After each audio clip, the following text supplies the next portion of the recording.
Hey, it's Quartic. So, once again, we have run over the amount of material that could reasonably be pared down into one episode. So, we will be splitting this into a Part A and a Part B. Part A does end somewhat abruptly as a consequence, but just hang tight and we'll get Part B out to you as soon as we can.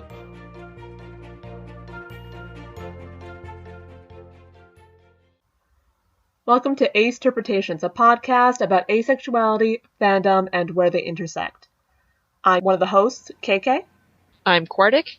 And I'm luvtheheaven. Today's episode is about sex and other forms of intimacy. So before we jump into that, we did get a Twitter direct message from a fan called Dean, and this was a reaction to our last episode. I'm just going to read out loud part of it. He said, "You discussed locker room talk, etc., but none of you were quite sure exactly how men talk behind closed doors and whether the media portrays them differently. Well, as a cisgender male, growing up in a small town, women were definitely seen as conquests. Not just young men, fathers, uncles, grandparents all share stories of, that time I f***ed Lisa behind the gym, and I always got the impression that most of these were lies. But hindsight has allowed me to see that my subconscious asexuality was totally naive. Men, like myself, were looked down on if they hadn't had sex yet, and I once admitted I didn't have a crush on anyone. And nobody believed me, and I was actually shamed to the point that I made a list of girls I thought were nice, and I told everyone I had a crush list just to seem normal. I've never questioned my gender, but for a long period I thought, if I was a woman, wouldn't this be easier? Not having sex, that is, because it is generally acceptable, at least by parents, that women don't engage in sex until they are ready, etc. I don't want to say it's easier to be a female-identifying asexual, but I will say I'm grateful for the male asexual characters like Sherlock, debatable, and Raphael from Shadowhunters." This is honestly both really interesting to me to read, just because, again, this is obviously an experience that the three of us can not necessarily relate to because we don't get to be in a boys' locker room, so obviously we don't know that point of view, which was part of why in the previous episode we had such a hard time being like, locker room talk? What is that? Because it's different. Yeah, though a family member recently, who listens to this show, shared their own anecdote of being surprised at how kind of explicit or lewd, like, the female version of locker talk can get. That it was sort of eye-raising or eyebrow-raising. Like, oh, yes, there is sort of a like, women do also talk about it. Like, it isn't, like, a male-exclusive thing. What's the female version? We didn't talk about that on our podcast, did we? Sort of talking about others, like the other opposite gender, in sexually explicit ways is not unique to men, but it's more normalized by men. Yeah. And then in this conversation, I've then brought up, like, the vagina monologues, because it's kind of, like, related to the whole women's lib and sort of sexual awakening as this whole thing, like, oh, women should be allowed to talk about these things too and make it less taboo, etc., etc. I mean, it's kind of like the way, and this goes more into, like, the prudishness of American culture, and this is why this is a rabbit hole I didn't want to go down. Yeah, no, thank you so much, because we really appreciate getting those other perspectives, because whenever we do this podcast, I feel like we're all very aware that we can only really speak for ourselves and our own viewpoints, and it's just really awesome to hear from our listeners and when they share their own experiences. We really like hearing from you guys. Yes. Yay. Thank you. I think we're going to start off talking about intimacy in general and just what it is. So, Quartic, do you want to explain a little bit about that? Yeah, so intimacy, definition, here we go. Intimacy at its, like, most basic, most broad, is just closeness. It can be, like, we could talk about and divide things up and say, like, emotional intimacy or, like, physical intimacy. But it all kind of circles around this idea of being close with another person. And it is closely tied with like love, but like love, there are a lot of different variations and shades and forms of intimacy, just as there's a lot of different ways of feeling love, as we've, like, non-romantic love, and we've gone into that before on this podcast. Yeah, both romantic and non-romantic love can have intimacy in it, and even just things that you might not necessarily call love, like when you're just feeling like you like a person, they're someone who's a friend who you've just recently become friends with them. You might not use the word love to describe your feelings, but there can be an intimacy between the two of you. Yeah. And those can be some of the really close friendships you have, like, throughout your life.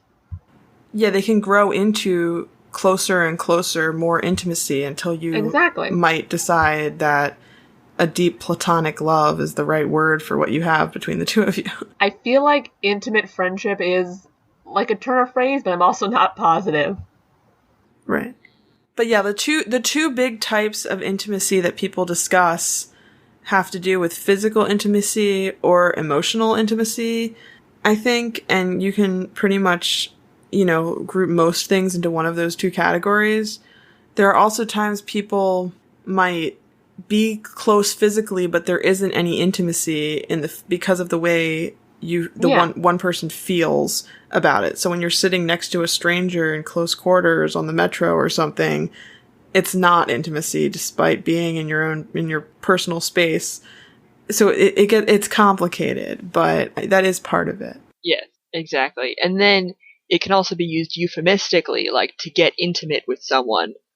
Usually implies some hanky-panky going on. No one uses that word except for you. Actually, there are people that use that word. My grandparents, or some of them. I mean, I know it was already said by Quartic in a previous episode. I'm just like, can't we just say the word sex? Like, what is this hanky? It was like almost more explicit to say hanky-panky. Like, what is this? Well, it's more involved to say it, certainly. There's more syllables. Well, like it... Horizontal tango? The beast with two backs. It sounds a lot like the word spanking, which might be what it brings to mind for me, or something. Well, then. That's also later in the episode. I'm just saying, there's this PANK similarity, and no one in my life uses the word, so when I hear it, I'm like, what are you even saying? Like, I have to think for an extra second. All right, then. So you want to talk about sex? Is that what you're saying? I feel like that is what she's saying. Okay. So yeah, I do want to talk about sex. I think we decided the name of the episode would be Sex and Other Forms of Intimacy. And This is true. There's a lot of different things to talk about when it comes to sex. So we're going to put intimacy itself mainly on hold and just try to talk about some broad things that have to do with asexuality and sex and maybe fandom. And, once we cover a handful of things from there, we can go back to the topic of intimacy. So there are asexual people, probably the majority of them, who identify as sex repulsed to some degree. Some people like me prefer terms like sex averse. Some people use it to mean a really wide variety of things. Sometimes it's about what kind of media people are willing to consume. And sometimes they're not sure if they're repulsed or not because they've never really been close enough to a situation where they themselves would be having sex. But the way I want to really address it right now is that there are a large number of aces. You can see from like the asexual community census, it's like the majority of aces, including people who identify as demisexual, people who identify as gray asexual, can be sex repulsed. And it can mean that they couldn't comfortably be having sex with someone else. Partnered sexual activity is not for them. It's something that, they actively would rather avoid. And that's one way that being asexual can play out for people who are, asexual readers of fan fiction. They wouldn't necessarily ever relate to a character who's having sex. They might be repulsed by the sex on the fanfiction page or, being shown in a certain visual medium or these types of things.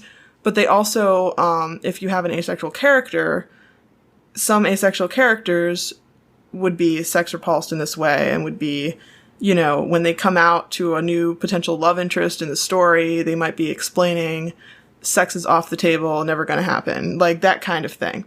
And so that's one, you know, thing that is, you know, on just a basic level, let's acknowledge that for lots and lots of aces, this is what being asexual means. It's more than just, I don't feel like sex, or I'm saving myself for marriage, or this is like intertwined with their whole sexual orientation. It's a very innate, kind of permanent part of them. Sometimes it's not permanent. Sometimes people are fluctuate in their feelings. There's words like arc flux, and people who feel repulsed sometimes and not other times. It's very complicated. Everything's complicated, right? But yeah, everything is complicated. That's part of the whole reason we have all this. Yeah. So, you know, some people might be, you know, demisexual, for instance, and when they feel the sexual attraction would like to have sex, but during the rest of their time when they don't feel sexual attraction, feel repulsed by the idea of it. Not all demisexuals are that way, but some are. So that's where you've got, you know, such a array of ways you could represent people in your, you know, represent them via characters in asexual fan fiction or in other types of fandom and other types of fiction. Yeah. Yeah, and for the record, you did describe it just about right there for the demisexuality, at least in terms of my experience of it. It is very much like I'm either there or I'm not. There's a line in that distinction. Right, you want sex or you really don't. Yeah, and usually we're on the one side of it, not the other, and that is something I have to broach with people. If we're looking at a relationship, it has to be like, look, you need to understand, there's a wall there. There's a door in it, but it's a wall. Nice analogy. Thank you. Yeah, so I guess like in contrast to being sex repulsed would be being sex favorable. And this would be aces who, well, I don't want to say like do the opposite of what you just described.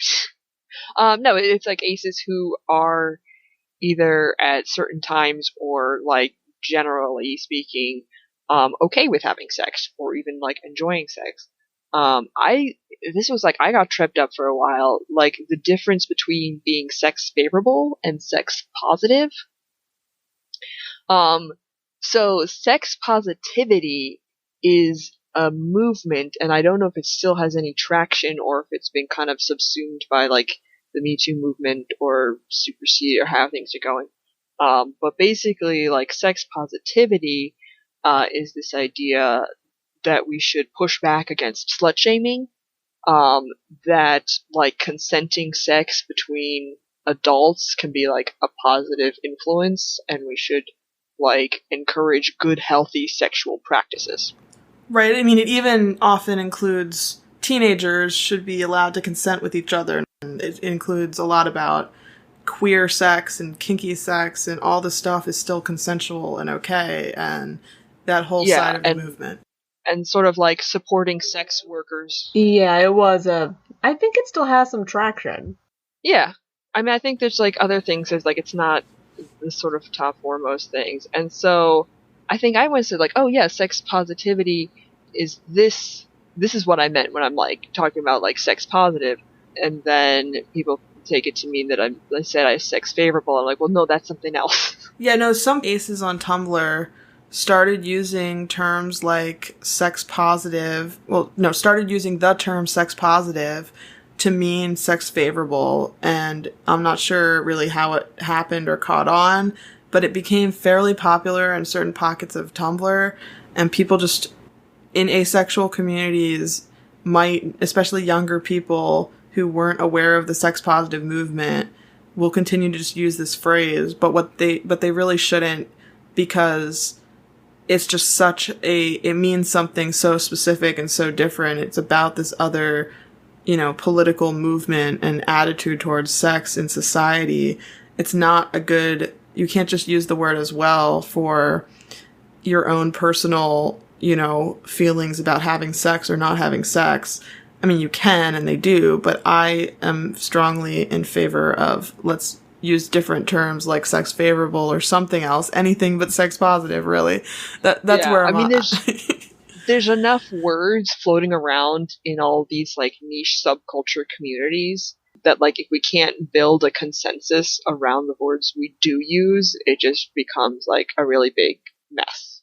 Because there's already like so many, like every episode we're like defining new terms. There's also sex negative feminism, and none of the aces I've seen using sex positive are saying sex negative, really. They know that much. They say sex repulse still, so that's an interesting dichotomy. But sex negative stuff is mainly it's a much smaller political movement, and it's about the idea that all sex is inherently violent or something. So like, wow. I mean, it's more nuanced than that, but that's it's got tones of that to it. It's like treat sex as negative by default or something.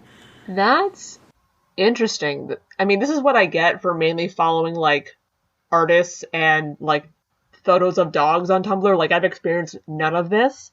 So it's really kind of interesting and mildly terrible at the same time to hear all this. Yeah. Yeah. Just taking it all in for a minute here. Wow. Okay. Yeah. So you were talking about sex-favorable aces, Quartic. One thing that I can bring up now is a person who has a pillow fort and also cross-posted their posts to Dream With has the username Well This Is Nice.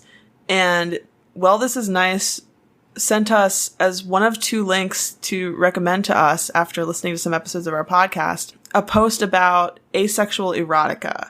And this post is about how they love reading sex that's very queer in an ace way. And it lists a bunch of different scenarios as examples of things that are queer ways that aces might be in sexual situations or that aces might have sex. Things that aren't, that the ace characters maybe, or maybe even not aces. Maybe allosexual people are having these types of unusual sex scenes, but a sex-favorable ace could see themselves more in some of these scenes than typical heteronormative sex. Some of these scenes are just like, you approach sexuality from a different perspective. Maybe it's all about pleasure for only one of the 2 partners, but it's still intimate between the 2 of them, things like that. And there's a lot of different ways it plays out, and all of these probably lean more towards what sex-favorable aces would be participating in and interested in than sex-repulsed aces. But that's just a broad, generally speaking, way of approaching it.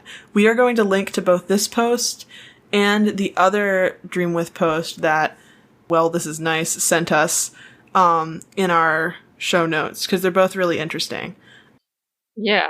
They really were just fascinating reads. I really recommend looking into them.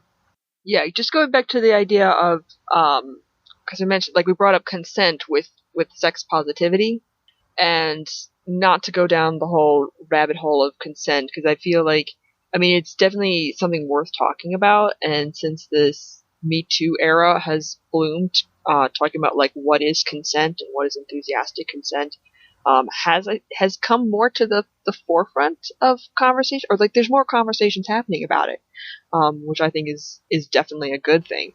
Agreed. I know there were a couple of studies done at colleges, and I don't have it in front of me, but they were did like surveys of giving like different scenarios and then asking, was this consensual or not? And they got like different responses, like wildly different responses. And it sort of highlights this problem of like if one person thinks a particular thing is consensual and the other person thinks it is not consensual, then there's serious issues when like people can't even agree on like what is consent. And so it's not I'm not going to say like, oh, it's harder for aces or anything like that, but it's sort of like there's like an additional complication. It's just hard in a different way. Yeah, because sometimes you might not even be sure. Like, there's so many things that you get told, oh, you'll know it when you feel it, or oh, you're gonna feel it someday, or the expectations of like what. For the record, I hate that speech. Yes, but like things you should be doing. Like I held hands with my boyfriend because it seemed to be the thing to do, not because it gave me any real pleasure or happiness. I mean, it was inconvenient. Like I was down one hand instead of having two hands to do things. I had one hand to do things, and it was like, ugh. So it's like other things like that. But you go through the motions because you think, well, maybe eventually I will reach an understanding, or I will see what this is all about, or like I will understand the point, because everybody keeps talking it up and saying what a great thing it is, and like at any point you're like still not seeing the appeal of it, but surely at any moment now, like maybe you just have to try to find out. And it's like, so consent is sort of complicated by this idea of without the complete playbook, without knowing all the information that you need to know. Right. So there's a really popular Tumblr post by, I think it was Starchy Thoughts, that was about hermeneutical or injustice. I don't know how to pronounce the word, but I'm going to link to it in our show notes. And that was all about the deep, complicated lack of fairness in not having the whole playbook, right? And not knowing that asexuality is even a thing so you don't have the right framework to understand your thoughts and feelings, and the world doesn't know it's a thing, so they don't have the right framework for understanding the way you're reacting to sex and sexual situations. And so consent got really complicated when maybe you said yes and you wouldn't have if you'd known you were ace, or maybe they expected that your partner expected things of you that only made sense because they thought everyone was allosexual and other things like that. And it's just one of the many ways to talk about how complicated consent is for asexuals a lot of the time. Yeah, sort of like was the confounding aesthetic attraction with like sexual attraction be part of that? Where it's like, oh, you find a person attractive and like society and everyone tells you that, oh, what you are feeling must be like physical attraction, even though it's not, but like the labels that you're putting onto your own feelings then get mixed up. Yeah. And you think like, oh, I'm feeling physical attraction, even though you are not, and therefore not actually aroused, which then creates its own problems. Yeah, there's all sorts of aspects of that. This is part of why I'm so glad for the internet being partly such a big part of people's lives right now, because people can actually look up information and like supplement what they're learning, and they can actually get information on how to better recognize their own thoughts and maybe what they're going through. Yeah, for sure. Because of all this kind of stuff that happens. Because again, there was a long time where, again, no one talked about it. It was not common knowledge. It was not out there in the universe for people to just know. And in many situations, again, people don't get told about this. People aren't introduced to it. And therefore they still can feel very conflicted and everything. Hooray for open information. Yeah. Right. So we've got, there are gray asexuals, and sex-favorable asexuals might not be entirely without sexual attraction. They can be on any part of the spectrum. We've already talked slightly about demisexuality, although I'm sure you remember the definition from other places, other episodes, and other places that you've heard about it. But in terms of gray asexuality and demisexuality, both are usually based on the idea that there's some sexual attraction. Sometimes gray asexuality is about you're not sure if it's sexual attraction or not. Regardless, it doesn't seem to matter much to you what you are or aren't feeling. Gray asexuality is a big umbrella. Yeah, if you think of it kind of like, again, like a color line, you've got like white on one end, black on the other end of it. We really are kind of in the middle if you're on the gray asexual or demisexual spectrum. We can be more toward the asexual side, or we can be more toward the other. And it can be tricky figuring out what is actual sexual attraction, because again, it's a little bit different for us, and society does kind of tell us it's this. Yeah, see, I wanted to say, like, oh, there's, like, shades of gray, but now that that's a book, it, like, completely ruins We my are not ability bringing to that book into talk this. about You leave that. nuance. You leave that outside See, this. I'm not, no, I'm not, exactly. I am leaving that book there, but I was about to just talk about, oh yeah, there's, like, shades of gray, and it was just gonna be, like, a normal pun about Right, nuance. but now it's And then ruined. I'm We like, just can't do it anymore. yeah, thanks a lot. There is a webcomic, Shades of A, though. So. Oh, that's punny too. I kind of like. I kind of love that. And there's an ace character who does like non-sexual kink and stuff. We might have to link to that just for funsies. Well, without getting too off topic, so the other thing is like when we talk about like what is sex, that is a lot broader than just straight up. I mean, there's all sorts of acronyms to just talk about, like, oh, penetrative sex. Yeah. But it reminds me of it was a John Oliver episode. They were talking about like the sorry state of sex ed in America. I love that episode so much. That was a great episode. Highly recommend it. Just talking about like all sorts of combinations of like hands and mouths and genitals and like any which way you want. We're gonna link this episode. Don't worry, people. That it's the other thing that is like what one person can consider to be like a sex act or very sexual, like might not be sexual to another person. And I think that's just like the things being subjective to every individual. But I think especially to make note of in like mixed orientation couples, like one partner is asexual and the other's not. The ace partner might like participate in sex acts like just because they want to make their partner happy and they don't mind. It's like, right. Well, also something like cuddling might be very much not sexual, might not even be romantic if you're an aromantic person. But for the other person, it might be like super romantic and arousing, and it depends on the person. But there can be all sorts of things where there's like, it's not even the ace participating in a sexual act in there at all. It's like we were just sitting here, like, or we were just touching in some way. No, and that goes back to like the kind of ace fear of like, was I flirting? I didn't mean to be. There are a bunch of studies that actually say no one can actually tell when someone is flirting. Wait, what? Yes, I saw that going around Twitter or something, where they were like, people are asked, was this flirting or not? And most people get it wrong most of the time based on what the actual person's intention was. Yeah, just basically like the majority of people cannot tell the difference between like someone who's just being friendly versus someone who's actually flirting. Yeah, well that's... So this isn't even an ace-specific problem, apparently. It's the whole world. But yeah, so there's also things like making out, where for some people, kissing, open mouth or with tongue or whatever, is separate from sex. It's kissing. And some aces are like, I'm really into kissing, I just don't like sex. Some people, are ace and like both. Some people are ace and really like neither and are like kind of like, I identified as kissing averse as well as sex averse. So it's like a big, it's a big topic. It's complicated. And yeah, I mean, my connection to kissing is I don't get it.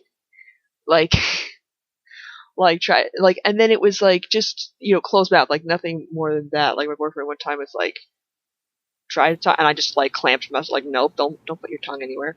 And it was like, again, sort of like doing the expected thing, not really minding it, but not getting anything out of it either, Yeah. So it's like, yeah, it was just like whatever, and I was like, am I supposed to be feeling something now? Because I'm not. Yeah, I wrote in my Glee 4 Ace Faces fanfic about, like, I guess it was, one of the characters was like, expecting kissing to be like, licking ice cream off of a spoon, but when he tried it, it was more like just licking an empty spoon. Like, why are we doing this? Like, oh, I think I remember an analogy. Have I shared the licking windows analogy before? I don't think you have, and I'm really curious now. Oh, I'm trying to see if I remember it. It was like, kissing is like licking windows for me, because it's something that I've done very rarely. But just out of like curiosity, it doesn't like really do anything. And then there's like some windows that I just would not lick, like in public or like in a church. Oh gosh, this I am analogy. kind of loving Why? this.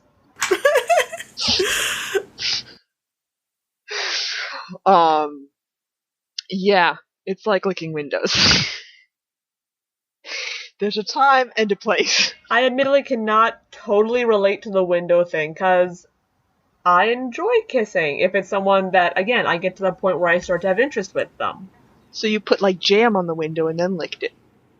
I want to say yes, but I'm also picturing jam on a window, and I don't want to admit to that. That's taking the analogy too far. I think the analogy might fall apart at some point when you start adding jam does. to it. But The jam on the window is where it fell apart. but I mean, it was fun. I mean, it's a funny picture, admittedly. But yeah, so asexuality is a spectrum, and asexuality is one piece of an explanation of how someone feels different from allosexual society.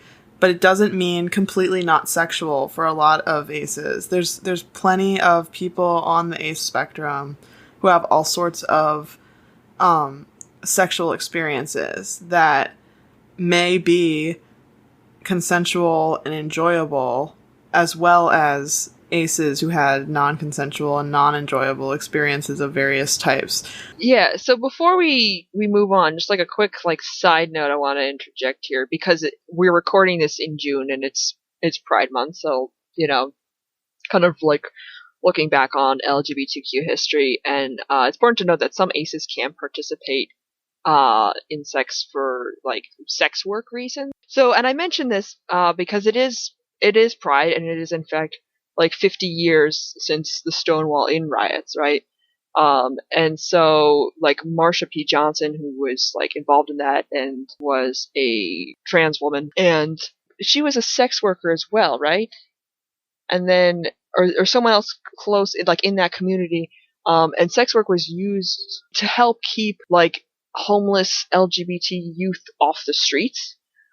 Because if you look at like what proportion of the homeless youth proportion is queer, it's like, I don't know if it's the majority of it, but it is like well above like the average. Oh yeah, definitely. Yeah, there's So, like, a lot that go through it. A lot of trans teenagers get kicked out. Yeah. And just a lot of LGBT kids in general. Yeah, and then there's still not enough anti-discrimination laws out there. So you want to say like, oh, why go to like sex work as this kind of like profession that is illegal in a lot of states and also just so stigmatized? And it's like, well, if you are really visibly queer, then you can get fired for your job, or you can just not get hired. And so it kind of like throughout the history of LGBTQ, and there's just been more limited employment opportunities. Yeah, I mean, Marsha P. Johnson was arrested over 100 times related to sex work stuff, according to Wikipedia, so. Okay, yes, I was right. I wasn't getting her mixed up with someone else. But she wasn't the only one either. There are ace sex workers that are currently out and discussing, like, on, like, in articles. I've seen multiple articles talking about being an asexual sex worker. I know that there's, I mean, maybe not that many, but it is like a thing that some people are speaking up about currently as a thing that they do, not necessarily because they're forced into it, but because this is a choice that they consent to work in this field, that, you know, it works for them in their life to use their body to make money, or to use their ability to perform in a sexual way to make money. This is just, whether it's phone sex or other types of sex work where you use your body, it's, you know, aces might choose this field for a lot of the same reasons that anyone of any other sexual orientation chooses this line of work. And there's a whole, you know, variety of reasons people do. Like the main problem with like prostitution is really more sex trafficking, and like all of the problems associated with not going into it voluntarily. But in countries where like where they've legalized prostitution, then prostitutes have workers' rights. They have like hours and health access to health care, and all these other things. And there was an interesting point. This was actually Adam Ruins Everything, about how like prostitutes settled the Wild West. Like they brought philanthropy in towns and like schools and like all these other that was another things, really good episode. came about. Again, another just really interesting tidbit about history. Let's go back to, so we can really see, though, that for a sex worker where it's just a job, there isn't intimacy in the sexual acts. No matter what, right. However much intimacy is used as a euphemism for sex, if you're doing like webcam work, these are all not actual intimacy that you have with your customers. I mean, this is such a different side of sex, right? Yeah, it's like we were talking about with the subway. It's like, yes, you're physically close to them, but it is not intimacy in the way we generally use the term intimacy. Yeah, in the way that we're talking about today, it is not that kind of intimacy. So we can talk about the other forms of intimacy side of our topic that we were going to talk about tonight. Yeah, going back to a point and bringing up a new one, when we talked about how something might be, it's considered sexual by one person but not sexual by the other. And I think this is also can play out on like a cultural level, in that like some things seen through like one cultural lens will be like, oh, that is a very sexual thing, or it's not. And it's worth noting like that America really like highly sexualizes any form of physical intimacy, and that this is like not true of other countries necessarily. Like there was I think it was a Studio Ghibli film, so Japanese, where there's like a young child who I think is like 7 or 8 in a hot tub, like just I can't think of the word for it, but it's Japanese style bathtub, right?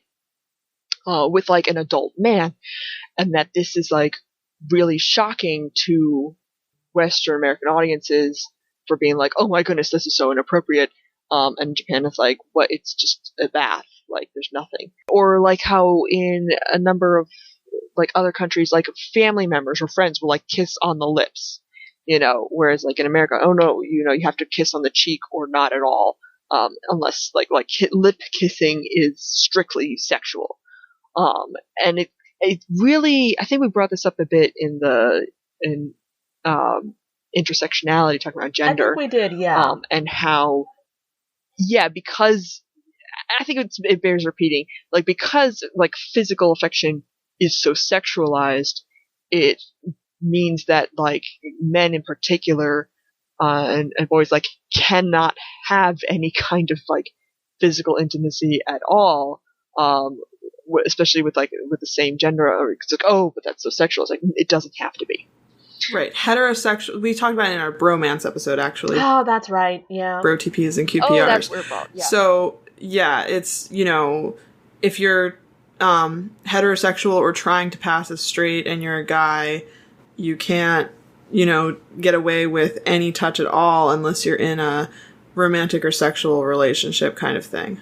Yes, and that this is bad because humans are social animals that actually do require touch to be healthy generally. Yeah, no, and I actually kind of went through that. It took me a while to break myself of that. I think I was like 12 when a guy who was not a close friend or like a family member like kissed me on the cheek, and I like freaked out internally because I was like, oh my god, that doesn't just happen. And I was freaking out like the bad way. Right, you read sexual connotations onto a guy kissing your cheek? No, but it was something that like I didn't see as like a normal thing. It was something that was like, you don't just do that.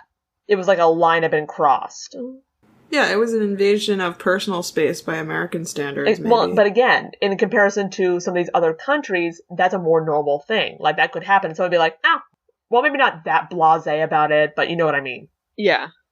It took me a while to kind of be like, that sometimes just happens. People have different patterns and cultures and systems. Breathe. Yeah. So speaking of physical affection, and I don't know if I can generalize and say, like, a lot of aces I know like cuddling, but I do know, like, on more Oh, they than like cuddling. I have Yeah. numbers on that. Yeah, because I've been to, like, just giant puppy piles, you know?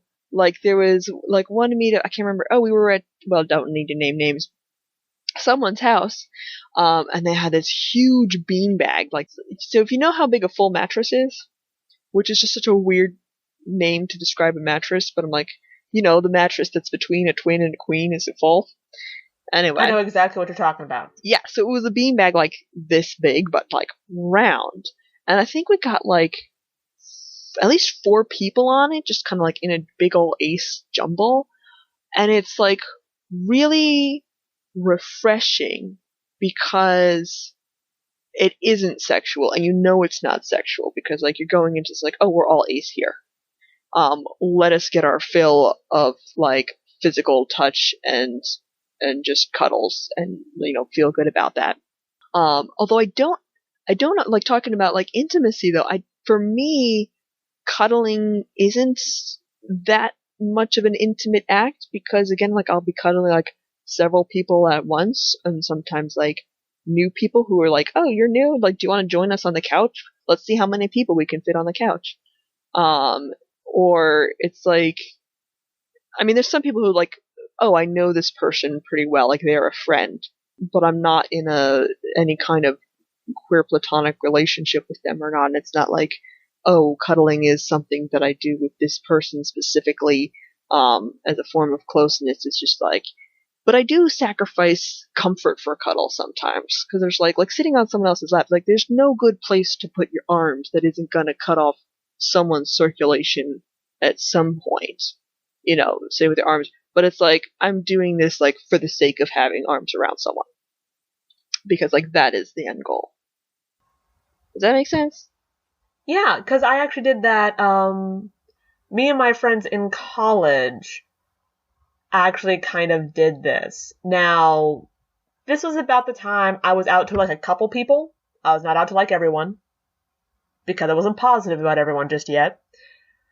But it got to like finals week and we were all like super, super stressed. Every single one of us just like losing sleep, hot, just on all the caffeine. We were on all the caffeine possible. And we started doing these huge study groups. And what we'd basically do is just get a bunch of pillows, a bunch of blankets, and just giant cuddle puddle. Because we all were just, in general, stressed and seeking comfort. And it was one of the most relaxing things I've ever done. Just because, again, it's just a nice cuddling experience. There's nothing sexual about it or anything like that. Yeah. So thinking on it more, I think part of it is probably maybe me being aromantic. So if I'm talking about, I've never really cuddled someone romantically, it's like, well, I'm also not a romantic person. And so for romantic aces, cuddling would certainly be a more not more intimate, would certainly be an intimate form of connection. And so, like, more so than, like, yeah, I guess it's like there's various degrees of, like, how romantic do you want cuddling to be. But I know cuddling is, as you said, Yeah. JK, cuddling is big in the ace community. It does seem to be, yeah. I've got some votes on that, actually. Yeah. Right, go ahead with your notes, KK. Yeah, so one of the things we did in preparation for this episode was we reached out to you guys. We put out a couple posts asking you guys for your thoughts on non-sexual intimacy. Specifically on Twitter. Yeah, specifically on Twitter, just because I don't know about other people and their reaching out attempts, but usually Twitter tends to get better feedback, I've noticed. And we also even did a poll at one point, but the first thing we did was we just made a general post asking you guys for what are some forms of non-sexual intimacy that you guys enjoy. And we got all kinds of stuff. Some of the ones were people just sleeping together, deep talks, small touches, physical demonstrations of affection, hugging, kisses on cheeks, foreheads, just being emotionally open, people who communicate a lot. But one of the big ones we got was a lot of people saying cuddling. And then we did a poll, like I said, after that, where we put 4 things on it. One of the options was hugging, cuddling. One was like hair care, where someone would like braid your hair or like play with your hair. The third one was sleeping together, just sleep, obviously.